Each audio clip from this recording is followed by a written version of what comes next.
Local officials say the Russian attack on the village of Hroza killed more than 50 people.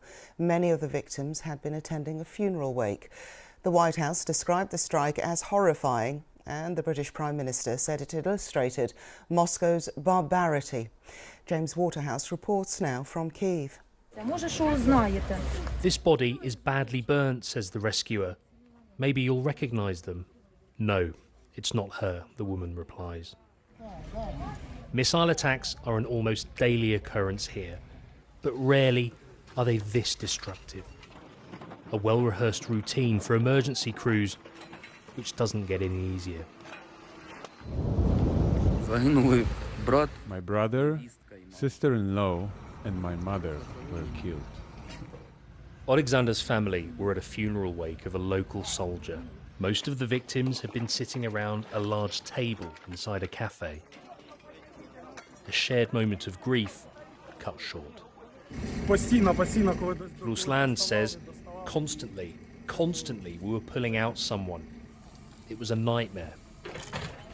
Ukraine accuses Russia of launching a short-range ballistic missile, killing more than 50 in a village of 300. We were in a town nearby and heard an explosion. We were then told that something happened in Hroza, and we came because my mother was here. Ringtones fill the silence from the phones of the dead. Russian military knew where they were striking. It was not a blind attack. People had gathered there for a memorial meal. Who could launch a missile at them? Only absolute evil. At a speech in Sochi, Vladimir Putin didn't reference the attack, but suggested Ukraine would be dead within a week if its Western help was to stop. Ukraine is fighting to prevent that from happening. But it's hurting. James Waterhouse, BBC News, Kyiv. Our international editor, Jeremy Bowen, is in Kyiv, and he sent us this update.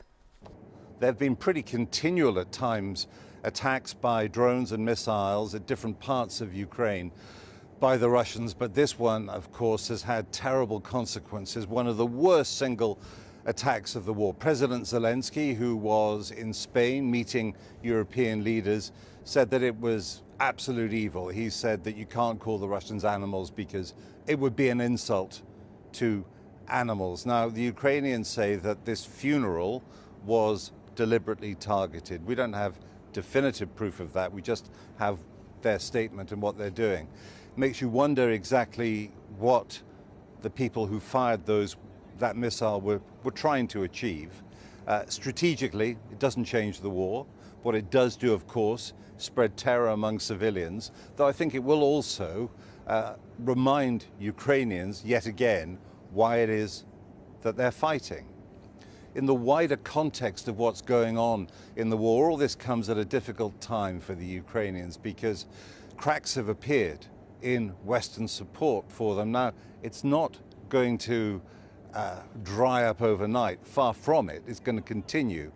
But the whole principle of supporting Ukraine has become important in elections in Poland and in Slovakia, and as well as that, in the United States, in Washington, hard-line Republicans have managed to delay the latest tranche of American support. Now, that money will start flowing again, but I think for the Ukrainians, it is a big worry at a time when their summer offensive has not broken through the Russian lines as they had hoped and as their allies had hoped. Now, the Ukrainians believe they don't have a choice. They have to go on fighting the Russians. They have to try and win their territory back.